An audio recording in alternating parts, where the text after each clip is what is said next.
The MAD-3R Marauder is considered one of the most effective battlemechs in existence. When first built by General Motors in the early 2600s, its unique design was intended as the precursor of a new generation of mechs. With the fall of the Star League, however, the other mechs in the Marauder series remained on the drawing board. Although the Marauder is common today, many of its design elements remain unique. Originally intended as a heavy attack and support mech, the addition of sophisticated Dalban Micronics comm gear enabled the Marauder to function as a command vehicle in areas of heavy fighting. It continues so today, with Marauders often appearing in command lances. Though its twin PPC arrangement is reminiscent of more traditional mechs such as the Rifleman and the Warhammer, the Marauder's unique, more versatile ball and socket arm joints give it a faster traverse rate and a greater field of fire. The Valiant Lamellar armour is another of the Marauder's singular features. Less massive and better able to distribute heat and kinetic energy than most other armour types, the secret of its manufacture has since been lost. In the present era, the Marauder is one of the few mechs to use it. As blasted patches have to be replaced with conventional armour, some Marauders now resemble metallic patchwork quilts. The Magna Hellstar PPCs that provide the Marauder's main armament are of an advanced design, compact enough to be carried in the mech's arms and durable enough to withstand the heavy shocks of hand-to-hand combat.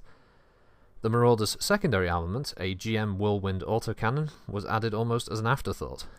The cannon's linkage to the chassis has been troublesome, and the gun itself tends to be rather temperamental, often refusing to function at crucial moments.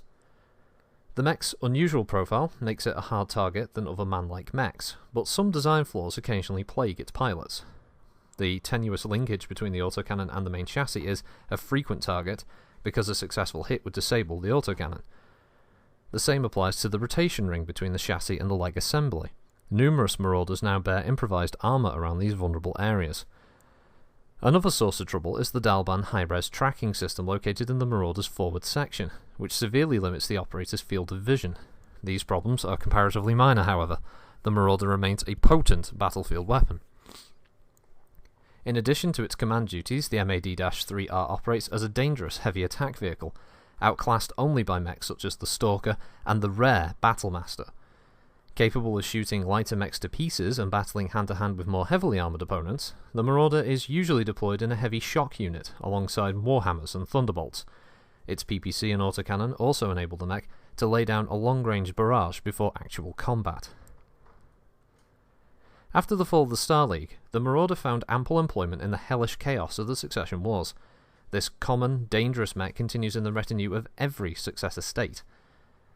An early example of successor state use of Marauders was in 2828, when Duchess Ilse Lau sent Barton's battalion of the 1st Regiment, McCarran's Armoured Cavalry, against House Marek on Pella II.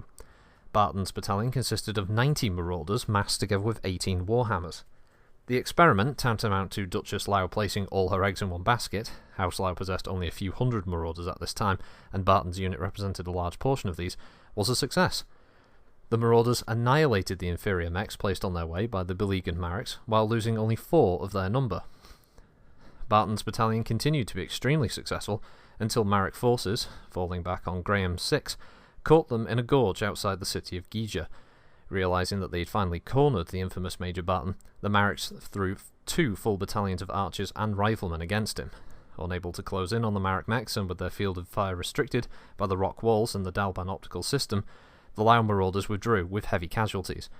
Realising the value of her Marauders and the folly of concerting them all in one individual unit, the Duchess dispersed Barton's battered mechs to other units. Ilse Lau's noble experiment has yet to be repeated on such a scale, but it's not uncommon for lances and companies to have a high number of Marauders. There are now 4 major variants of the durable and versatile Marauder. House Davian's Marauder D has dispensed with the troublesome autocannon altogether, replacing it with its vulnerable linkage and a Magna Mark III laser. This modification is not without problems. The addition of the laser has forced the removal of a heatsink, and the laser's high heat buildup occasionally limits the Marauder D's effectiveness. Overheating and the lack of reliable PPCs have forced House Marek to replace the Marauder's characteristic twin PPCs with heavy lasers. The reduction in heat has, to some extent, compensated for the concurrent reduction in firepower, and so the Marauder M is a widely used variant. A compromise between the two extremes is Lau's Marauder L, which seems to have satisfied nobody. Replacing one PPC with a heavy laser has caused problems, as the Dalban fire control is sometimes unable to coordinate the two different weapons on the same circuit.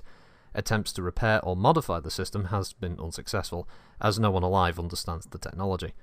Often, Marauder L pilots will simply disconnect the heavy laser from the fire control unit altogether and use it on a manual switch.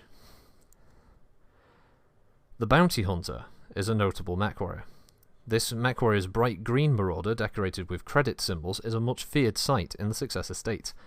No one knows the Bounty Hunter's real name, and few save the men who fight alongside him have actually seen his face. What is known is that he is a ruthless mercenary, as infamous for his treachery as for his fighting skill.